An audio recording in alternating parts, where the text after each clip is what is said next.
जय हिंद, नमस्कार। मैं अमर ज़ैदी स्वागत करती हूँ आप सबका एक बार फिर से हमारे आज के कार्यक्रम में और आज एक बार फिर से मौजूद है हमारे साथ आदित्य सत्संगी जी फ्रॉम सतौलजी चैनल और आदित्य जी की किताबें भी बहुत इंटरेस्टिंग होती है। आदित्य जी, बहुत स्वागत है आपका। जय हिंद, नमस्कार। जय हिंद, नमस्कार, थैंक यू इनवाइटिंग मी और आपके आपको दर्शकों को मेरा प्रणाम। प्रणाम। आदित्य जी, रशिया और यूक्रेन के बीच जो पीस टॉक्स हैं वो काफ़ी फाइनल स्टेज के दौर में हम जाते हुए देख रहे थे। प्रेज़िडेंट ट्रम्प और ज़ेलेंस्की के बीच बातचीत भी हुई। 28 पॉइंट से 20 पॉइंट पर ज़ेलेंस्की पहुँच गए और लग रहा था कि कहीं न कहीं नेगोशिएट करके कुछ फाइनल निकलेगा। लेकिन उसके पहले ही हमने देखा, इनफैक्ट उसके पहले कि वो दोनों की मीटिंग हुई थी, उसके पहले प्रेज़िडेंट ट्रम्प और प्रेज़िडेंट पुतिन की बातचीत हुई।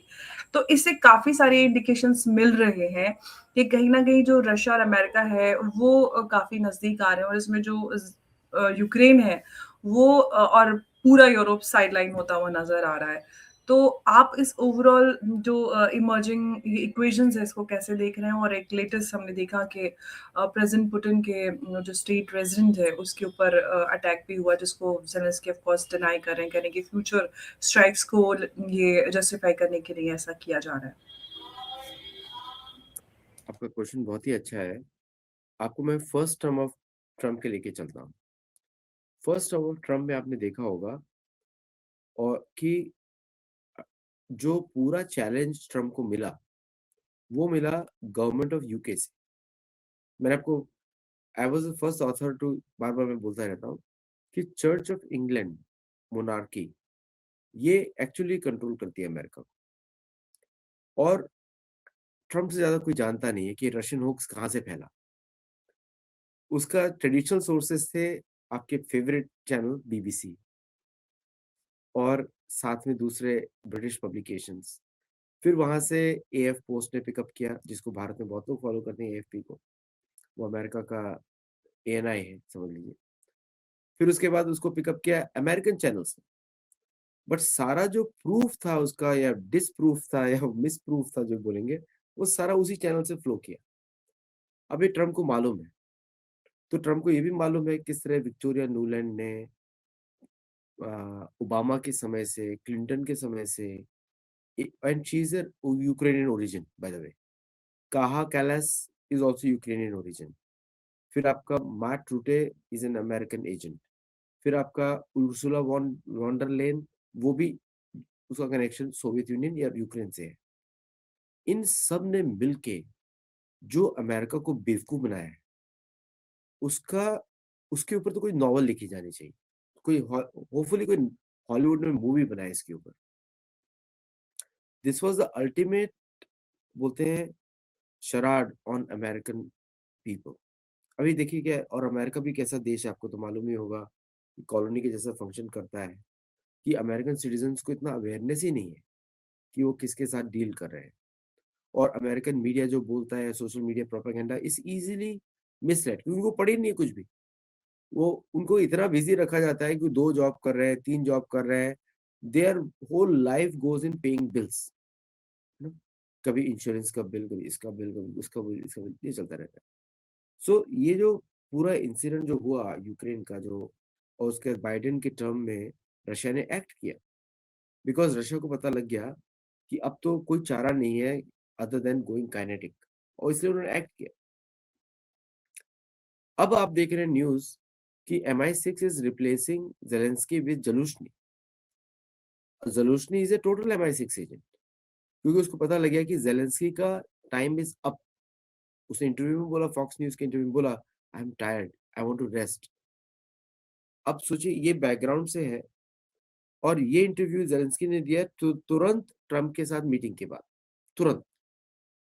अब जब आप देखें कि जेलेंस्की जब अमेरिका में उतरे, there was not a single American official greeting hosting. उसका खुद का पायलट बाहर आया रिसीव करने के लिए, एन एम्बेसडर ऑफ यूक्रेन आया, क्योंकि जेलेंस्की इस समय अनइलेक्टेड प्रेसिडेंट है। उनका प्रेसिडेंशियल टर्म अभी, इलेक्शन अभी हुए नहीं है। He is probably the illegal president, जो रशिया बार बार बोलता रहता है। बट नॉनदलेस इनको इंटरनेशनल रिकॉग्निशन है, तो ये प्रेसिडेंट ट्रम्प से बात करने आए।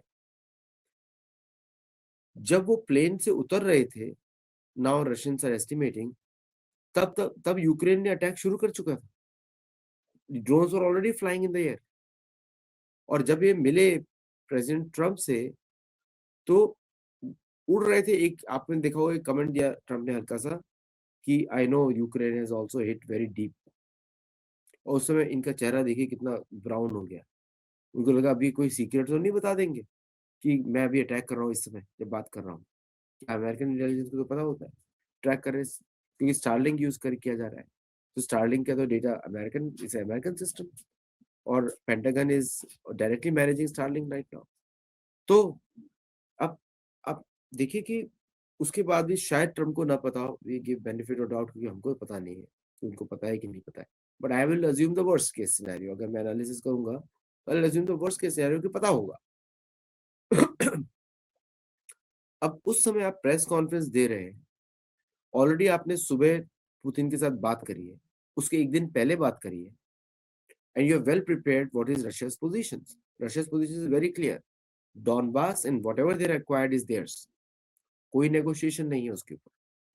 और तीसरा, ऑल द रशियन, और उसके सिविल रिस्ट्रिक्शंस है कि there is no army built up for on Ukraine, and US and Europe can not arm them. Minsk के एग्रीमेंट के जैसा है, विद चेक्स एंड बैलेंसेस, क्योंकि अब रशिया को ट्रस्ट नहीं है इनके ऊपर। इन्होंने लास्ट वाले भी तोड़ा। Now with all these things happening, और उसके बाद ये तुरंत जाके इंटरव्यू देते हैं फॉक्स को, और फिर बोलते हैं कि अब जो है we want peace and we want peace on our condition. और उस समय तक अटैक हो चुका है रशिया के ऊपर, अभी हुआ है, सुबह ही हुआ है, हमारे सुबह आपकी रात को। एंड तो वो अटैक ऑलरेडी हो चुका है। तो it was such A shocking for Trump जो उन्होंने दिखाया पब्लिक में। मैं पब्लिक में जा रहा हूँ, US president is never unaware of all this things, जहाँ पे स्पेशली स्टार्लिंग इन्वॉल्व। तो अब सुबह जाके सरप्राइज किया, और तब तक पुतिन के, मेडवेडेव के और लावरोव के सबके स्टेटमेंट्स आ गए कि 91 ड्रोन्स अटैक, जिसमें कि they repelled all of them on residence of the president of Russia. ये हिम्मत ना अमेरिका में थी पूरे कोल्ड वॉर में। There was a hidden pact कि हम एक दूसरे के प्रेसिडेंशियल साइट्स पे अटैक नहीं करेंगे। तो यूरोप ने और यूक्रेन ने has cross the red line. आप ये इमेजिन करिए कि भारतीय पार्लियामेंट के ऊपर जब अटैक हुआ था, तो वाजपेयी ने क्या किया था, पूरी सेनाएं लगाई थी पाकिस्तान। और इमेजिन करिए आज के समय, मोदी जी के समय में कोई ऐसा इमेजिनेशन करता है, इमेजिनेशन भी करे, उसके क्या रिपरकशन होगा, चाहे कोई भी देश हो इस समय। तो that kind of back stabbing happened for Trump. यहाँ से आदित्य जी मैं आपसे एक सवाल ऐड करना चाहती हूँ ताकि आप उसको और आगे फर्दर इलेबोरेट करें। लेवरोव का हमने स्टेटमेंट देखा, उन्होंने कहा कि रिटेलिएटरी जो साइट्स हैं और जो पूरा उनका प्लान पूरा तैयार है, और उस पे ज़ेलेंस्की का भी रिप्लाई है कि ये लोग जो क्योंकि स्ट्राइक करना चाह रहे हैं तो इसलिए उसको ये झूठ बोल के जस्टिफाई करने की कोशिश कर रहे हैं। आपने जिस तरह से पूरा इसकी बैकग्राउंड बताई कि क्या हो सकता है, तो अब यहाँ से क्या जो पीस टॉक्स चल रही थी वो बैक टू पवेलियन हो जाएंगी और रशिया जो है और ज्यादा अग्रेसिवली हम उसको एस्केलेशन में जाते हुए देखेंगे क्या? देखिए उनका स्टेटमेंट सीधा आ गया। इन सब में से आप स्टेटमेंट सबसे ज्यादा इंपॉर्टेंट देखिए मेडवेडेव का। मेडवेडेव का स्टेटमेंट आ गया कि now Russian positions are harden, अब उनको पीस नहीं चाहिए। देखिए क्या है, सीज फायर की डिमांड जो हारती हुई पार्टी है वो करती है, विनिंग पार्टी नेवर डज। और रशिया का प्रिंसिपल यही है कि whatever they acquire is theirs, क्योंकि उनके सैनिकों ने वहां बलिदान दिया है। शायद भारत का भी एक बिल्कुल। हिसाब से होता है, डॉनबास पॉलिसी है हमारा भी ऐसा। होना चाहिए। तो अब जो है पीस जो टॉक्स होंगी वो अब टेररिज्म के ऊपर होंगी। अब पूरी की पूरी यूएस की, सॉरी, यूक्रेन की जो गवर्नमेंट है उसको टेररिज्म मान रही है रशिया। तो टेरर पे कोई इंटरनेशनल लॉ नहीं है। जैसे भारत भी अगर टेरर के ऊपर पाकिस्तान में अटैक करता है, उस पर कोई लॉ नहीं है, क्योंकि यूनाइटेड नेशन ने कभी टेरर की डेफिनेशन ही नहीं बनाई, which India has been asking for years. अब टेरर की डेफिनेशन बनाई है, but they are not making it. तो जैसे ही टेरर का एलिगेशन लगता है, then everything is allowed after that. जैसे अमेरिका ने 90 दे किल्ड 90 सेलर्स वेनेजुएलन के, उसको कोई काउंट नहीं करेगा कहीं भी, उसको कोई भी उस पर कोई आईसीसी का कोई एक्शन नहीं हो सकता, बिकॉज उसको टेररिस्ट बोल के मारा है उन्होंने। तो इंटरनल अमेरिकन इंक्वायरी होगी, जो भी होगा, बट वो कभी भी पनिशमेंट नहीं होगी और इन द इंटरनेशनल लॉ, क्योंकि वो आपने प्यूनिटिव एक्शन किया है जस्टिफाइंग की हार्म अगेंस्ट सिविलियन इंटरेस्ट। तो जब तक कि ऑफिशियल वॉर डिक्लेयर नहीं होता है, वॉर डिक्लेयर नहीं हुआ है, ये स्पेशल मिलिट्री ऑपरेशन है, अभी तक वॉर डिक्लेयर नहीं किया है रशिया ने, न यूक्रेन ने डिक्लेयर किया है। तो इसलिए अब जो when they classified as terror, अब जो रिटेलिएशन होगा which will be as per the needs of Russian military. तो आप ऑलरेडी देख रहे हैं कि बहुत सारे missile silos have been activated including against USA by the way. तो एक तरीके का वार्निंग गया है कि जो भी इसके पीछे है, including some sites in UK जहां से ये डायरेक्ट हुआ है मोस्ट प्रोबेबली, और यहाँ पे स्टारलिंक का बहुत एक्सक्लूसिव यूज किया गया है। तो आपको याद होगा पिछले हफ्ते ही रशिया ने 5 नए सैटेलाइट्स और लॉन्च किए, 50 न्यू सैटेलाइट्स आल्सो लॉन्च किए। तो they are making a shield just like India. India का भी anti anti Starlink shield is very strong. तो अब जो रिटेलिएशन होगा which will be at the will of Russia, तो उस पर कोई हम और आपको पता नहीं है कि क्या होगा, because what we are anticipating is a strong devastating blow against जितना भी ग्रिड्स हैं और सिविलियंस जहाँ पे छुपा के रखे हैं मिलिट्री एसेट्स, वहां पे होगा। प्लस इनके सैटेलाइट इंफ्रास्ट्रक्चर पे भी अटैक हो सकता है। और आपने देखा होगा तुरंत रशियन प्रेसिडेंट ने क्या बोला, सॉरी अमेरिकन प्रेसिडेंट ट्रम्प ने बोला कि we have no involvement, we don't see anything. तो इसका मतलब ये सारा का सारा उन्होंने हाथ धो दिया है जो ब्रिटिश इंटेलिजेंस काम कर रही है उसके ऊपर से। सो द जेलेंस्की का फ्यूचर मुझे नहीं दिखता है इस समय। ज़ेलेंस्की का फ्यूचर तो ख़ैर सबको पता ही है कि उनका कोई फ्यूचर नहीं है। लेकिन जिस तरह से प्रेज़िडेंट ट्रम्प और प्रेज़िडेंट पुतिन के बीच की इक्वेशन डेवलप होती जा रही है, वो आपको क्या फ्यूचर नज़र आ रहा है? सी देखिए क्या है कि for the first time in history Russia is not a number one threat of United States national security policy. और अनथिंकेबल है कि two winning parties of European war two are now friends, they should be friends ideally. और the opposing party Germany is allied with UK and France and to some extent Poland और support। तो equation जो normally हम लोग सोचना चाहिए logically वही आ रहा है बाहर कि today Russia and US are in more direct connection than with Europe. तो यूरोप पहली बार से यूएस के फेवर के बाहर चला गया है।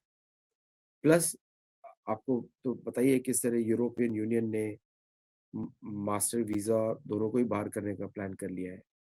प्लस सिल्वर प्लस गोल्ड उनके पास रिजर्व्स ही नहीं है, अमेरिका के पास भी नहीं है।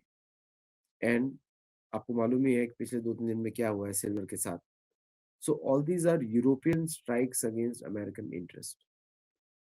तो फाइनेंशियली, इकोनॉमिकली और militarily it is a challenge. Tension हो गया यूरोपियन यूनियन और अमेरिका के बीच में।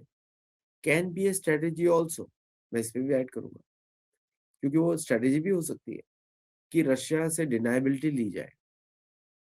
तो अमेरिका बोलेगा कि हमने तो नहीं किया, इन्होंने किया। वो बोलेंगे हमने तो नहीं किया, हमको पता नहीं किसने किया। बट अगर आप प्रूफ देखें तो जो जर्मनी को जो गैस पाइपलाइन थी रशिया की, उसको तोड़ा था British SAS plus Europe Ukraine ने, उन्होंने बोल तोड़ा था। और सबको मालूम ही है कि British use American assets, military assets. तो इसलिए I don't know the further action of Russia. वो लोग यूके के ऊपर शायद अटैक करे या ना करे, I don't know that right now. लेकिन यूक्रेन को तो वो पूरा लेके छोड़ेंगे अब, मुझे ऐसा लगता है, बिकॉज वही आंसर होगा यूरोपियन यूनियन के लिए।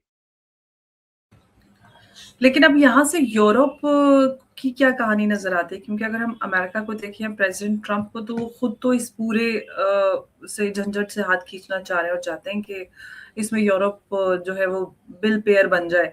लेकिन यूरोप जो है काफ़ी ठंडा-सा यहाँ पर नज़र आ रहा है, कुछ ख़ास उसका समझ में नहीं आ रहा है, काफ़ी कन्फ्यूज़्ड है। आगे ऐसा लग रहा है कि ये जो एस्केलेशन है, ये यूरोप तक होने वाला है क्योंकि जिस तरह से चीज़ें डेवलप होती हुई नज़र आ रही हैं। देखिए क्या है कि जैसे जर्मनी ने प्लान किया कि वो $50 बिलियन प्लस इन्वेस्ट करेंगे अपने इकोनॉमी मिलिट्री के लिए, हुँ। कॉन्स्क्रिप्शन इशू करेंगे और साथ में मिलिट्री वेयर्स को खुद प्रोड्यूस करेंगे और उन्होंने गन्स भी कुछ दिखाई अपनी। लेकिन मुझे ऐसा लगता नहीं कि जर्मनी कुछ कर पाएगा, बिकॉज जर्मनी को सालों से अमेरिका ने दबा के रखा है। सडनली वो उठ के लड़ना शुरू नहीं कर सकता। और जर्मनी का तो इतिहास ही यही है, वेमार रिपब्लिक से लेके, सबको मालूम है Weimar Republic you can search. और साथ में तो और जर्मनी के इंटरनल दुश्मन बहुत है। वहाँ पे यूके उनके सबसे बड़ा दुश्मन है, बाय द वे, सबसे बड़ा यूके है। फिर फ्रांस उनको ट्रस्ट नहीं करता, फिर उनको हंगरी ट्रस्ट नहीं करता, उनको सदर्न ऑस्ट्रिया ट्रस्ट नहीं करता, उसको इटली ट्रस्ट नहीं करता। तो मुझे लगता है कि यूरोपियन यूनियन टूट जाएगा बिफोर द वॉर। टूटना भी चाहिए, बिकॉज यही अमेरिका का गोल है कि यूरोप वापस 29 इंडिपेंडेंट कंट्रीज की तरह एक्ट करे और सब इंडिपेंडेंटली अमेरिका से लोग खरीदे। तब जाके अमेरिका का वेस्टर्न हेमिस्फीयर प्लान सक्सेसफुल हो पाएगा। और अमेरिका को मालूम है कि डेनमार्क, अभी आप देखिए कि अगर आप जेडी वांस की रिपोर्ट देखें यूएस कांग्रेस में, तो बोलते हैं कि हमको सबसे बड़ा खतरा यूके और फ्रांस से है। ये उनका स्टेटमेंट। वो इसलिए उनको लगता है कि जिहादियों के हाथ यूके में न्यूक्लियर बॉम्ब चली जाएगी और फ्रांस में भी। That's why he said that. तो किसी अमेरिकन वाइस प्रेसिडेंट का ऐसा बोलना पब्लिकली इन ए लेक्चर, मतलब उनके पास कुछ तो इनपुट्स होंगे, इंटेलिजेंस इनपुट्स होंगे, इसलिए उन्होंने ऐसा बात किया। सो तो America will first look for their security. इसलिए आपने देखा होगा कि ग्रीनलैंड पे उन्होंने अपना कैंपेन तेज कर दिया, जबकि वहां पे ऑलरेडी अमेरिकन एसेट्स, ऐसा नहीं कि नहीं है। तो किसका सिक्योरिटी करेंगे वहां पे, क्या करेंगे वहां पे? They will put air defence against UK and France. और तो रशिया के ऊपर तो डाल नहीं सकते, क्योंकि Russia can attack them from Alaska also. तो मतलब अगर आप ग्लीसन का मैप देखेंगे, तो it's not big deal for them. तो तो उसमें तो बीच में ही ये आर्कटिक आता है, बाकी सारे देश तो आसपास ही हैं, अराउंड द आर्कटिक है। सो तो ये जो इट शोज इस बिग स्किज्म इन यूरोप। बहुत मुझे लगता है कि अमेरिका और यूरोप के रिश्ते थोड़े दूर हो जाएंगे। वो तो काफ़ी समय से जब से प्रेज़िडेंट ट्रम्प आए हैं तब से समझ में भी आ रहा था कि वो कहीं न कहीं पूरे इस खेमे से दूरी बनाना चाहते हैं। लेकिन ऐसा लग रहा है चाहे वेनेज़ुएला को लेकर देखें, रशिया की नज़दीकियों को देखकर यहाँ पर चाइना जो है वो मेन थ्रेट और जो ऑब्जेक्टिव है वो चाइना को पीछे करना है और क्योंकि रशिया से भी सारे जो रिसोर्सेज़ हैं उनका फ़ायदा चाइना उठा रहा है, तो कहीं न कहीं ये भी एक एंगल प्रेज़िडेंट ट्रम्प का ज़रूर पॉसिबल है कि वो चाहते हैं कि थोड़ा-सा पीछे हो चाइना। देखिए चाइनीज चाइनीज की रेड लाइन है ताइवान। बट चाइना ताइवान पर अटैक नहीं करेगा, क्योंकि जापान इज देयर। अभी Japan is become the new protector of Taiwan. हुँ। और चाइना जो थ्रेट करता है अमेरिका को और सब देशों को, भारत को भी करता है, वो एम्प्टी थ्रेट्स हैं सारी। बिकॉज सब लोग मिलिटरीली तैयार हैं चाइना के अगेंस्ट। भारत को तो बस हेनरी मैकमोहन लाइन को इलीगल डिक्लेयर कर दे, बस काम हो गया चाइना का, and then we can take military action. और चाइना ने तो ओपनली डायरेक्टली थ्रेटन किया अमेरिकन मेनलैंड को विद न्यूक्लियर स्ट्राइक। तो ये जो अमेरिकन जो पूरे सिक्योरिटी डॉक्ट्रिन्स थी surrounding China and Russia on all sides, वो तो मुझे फेल होती दिख रही है इस समय। Because the overwhelming strength which Russia ने दिखाई है मिलिट्री में इस बार, I don't think so it is possible for किसी भी अमेरिकन प्रेसिडेंट को थ्रेट को लाइटली लेना इस समय। Bharat is the only country which has never threatened anybody till date, including Pakistan, जो कि हम लोग तो which is a right nice thing to do, क्योंकि जैसे बोलते हैं ना, किसी हमारे पुलिस के ट्रेनिंग में बोला जाता है, never show your gun, when you show your gun fire. Police की ट्रेनिंग बोला जाता है, अमेरिकन पुलिस की ट्रेनिंग में, भारत का मुझे पता नहीं, बोला जाता है कि आप गन निकालते हो तो फायर, तो बोला जाता है। उसी तरह भारत का स्ट्रेटेजी बहुत ही अच्छा है। We are just doing testing, K4 test कर लिया, आज हमारा S4 भी उतर गया समुद्र में, S1 S2 S3 is in on the sea proud, और हमने वापस 2-3 टेस्ट और करने हैं, and we will continue our testing. मतलब we are doing testing, but दुनिया देख रही है, पढ़ रही है ध्यान से कि दूर रहो, दूर रहो, दूर रहो। सो बट ये वेस्टर्न कंट्रीज के साथ इस तरह का मैच्योरिटी नहीं दिखता आपको कहीं पर भी। मतलब यहाँ पे तो सीधा काउबॉय की जैसे ही बात करते हैं। काउबॉय मतलब होता है कि जिसका दिमाग सिर पे रहा हो, मतलब काउबॉय यही बोलते हैं ना, lose no control over the mind, और वो बस घूम रहा है गाय के पकड़ने के लिए, हॉर्स के ऊपर। सो वो काउबॉय माइंडसेट माइंडसेट दिखता है हर जगह। But Russia is not like that, Russia more like Bharat, Bharat का, लेकिन वो अपनी सिक्योरिटी के लिए चिल्ला रहा है कि भाई आप थ्रेटन करेंगे वॉर से, क्योंकि अगर इस तरह रशिया आर्म नहीं होता तो European union would have attack them by now. कोई चारा वो तो कर देते हैं पोलैंड के थ्रू। तो यूरोपियन यूनियन की सिक्योरिटी पॉलिसी मैं आपको बताता हूँ, you will be laughing at it. European union सोचता है ब्रसल्स में बैठ के, पहले यूक्रेन मरेगा, बिकॉज यूरोपियन यूनियन के जो सोल्जर्स हैं अदर देन यूक्रेनियन, उनके पास वो मेंटल टफनेस नहीं है जो लड़ सके रशियंस के साथ। तो उसी रेस के लोग वो यूज करके रशिया से लड़ा रहे हैं। जैसे पाकिस्तान को चूज किया जाता है to fight with India, South Korea को चूज किया जाता है to fight with North Korea, ठीक है, क्योंकि वो एक ही जैसे लोग हैं। तो पाकिस्तानियों को लगता है हम तो सब जानते हैं भारतीयों के बारे में, लेकिन नहीं कुछ जानते, है ना। चाणक्य तो हमारी साइड ही रह गए ना, उनकी साइड तो कोई और पहुंच गया, जुल्फिकार पहुंच गया। सो द तो सेम स्ट्रेटेजी वो यूज कर रहे हैं to let the Ukrainians fight, और यूक्रेनियंस ने अच्छी फाइट दी है अभी तक, लेकिन अब तो नहीं कर पाएंगे। अब वो आ, अब पुश नहीं रहा उनके पास, आधे तो लोग मरवा चुके हैं, 3 से 4 मिलियन लोग मर चुके हैं उनके, आधी कंट्री खाली हो चुकी है, और बाकी जो सोल्जर जाते हैं सरेंडर कर देते हैं बॉर्डर पे जाके। So they don't have the capacity to fight. उनका यूरोपियन यूनियन का नेक्स्ट प्लान था पोलैंड जाएगा, पोलैंड को और वापस सर्दी लग गई, नहीं लड़ सकते। उसके बाद उनका अब सीधा वार आता है जर्मनी के पास में। जर्मनी कैसे लड़ेगी, उसको तो सालों से अमेरिका ने दबा के रखा है। तो Germany will give way also. इसलिए मैंने आपको फोटो दिखाई प्राइवेटली कि क्या है वो राय के राइट विंग लीडर्स वहां, है ना। फिर उसके बाद आएगा फ्रांस का नंबर, हंगरी सरेंडर कर जाएगा, ऑस्ट्रिया सरेंडर कर जाएगा। उसके बाद पोर्चुगल और स्पेन पहले से सरेंडर कर जाएंगे, बहुत गरीबी है वहां पे।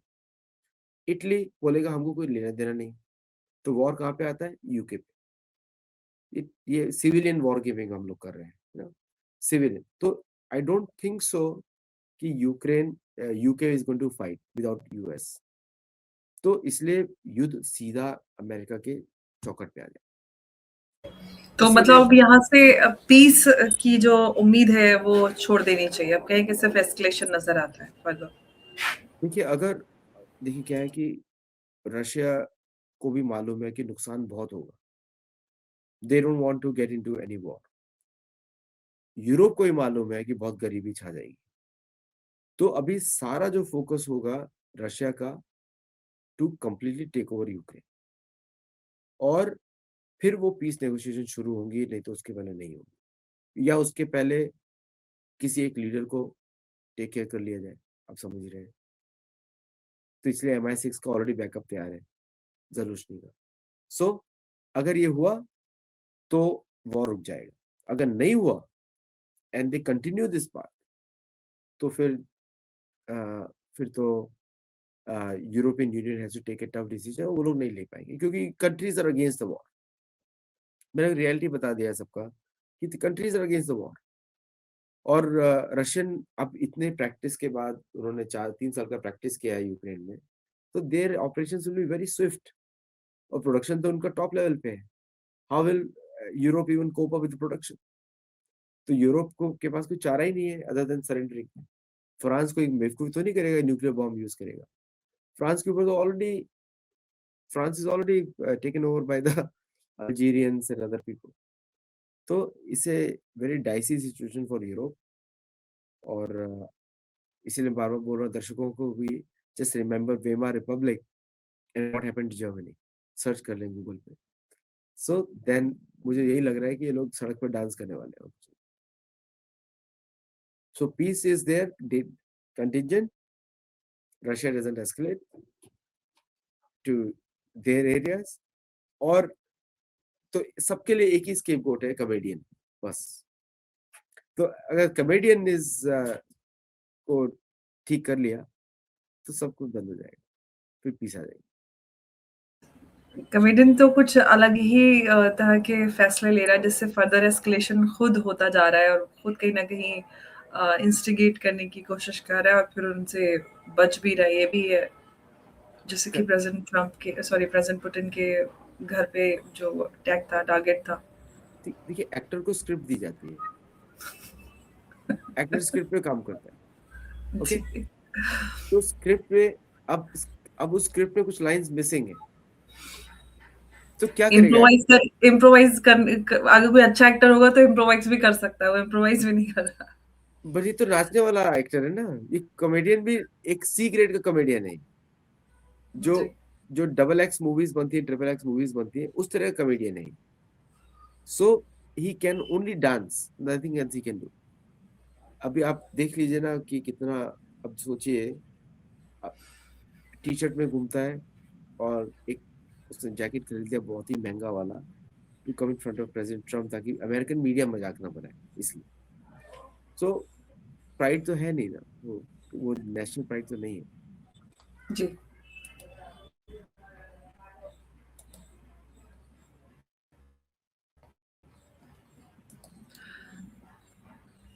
तो फिलहाल अब यहाँ से देखते हैं कि जो पीस टॉक्स है वो तो फिलहाल ठंडे बस्ते में जाते हुए नजर आ रही है, और रशिया जो है रिटेलिएटरी एक्शन के लिए तैयार है, और लेवरोव का जो स्टेटमेंट है उससे में उन्होंने साफ बोला है कि हमारे रिटेलिएटरी साइट्स टारगेट जो है वो रेडी हैं और हम रिटेलिएशन करें। वो किस तरह का रिटेलिएशन होगा, उससे कहाँ और ये सब जो ये कॉन्फ्लिक्ट है जाता हुआ नजर आएगा, वो तो आने वाला समय बताएगा। लेकिन फिलहाल ये क्लियर है कि पीस टॉक्स जो है वो ठंडे बस्ते में जा चुके हैं। आदित्य जी, बहुत धन्यवाद आपका इस चर्चा में हमारे साथ जुड़ने के लिए। नमस्कार, जय हिंद, जय भारत। जय भारत।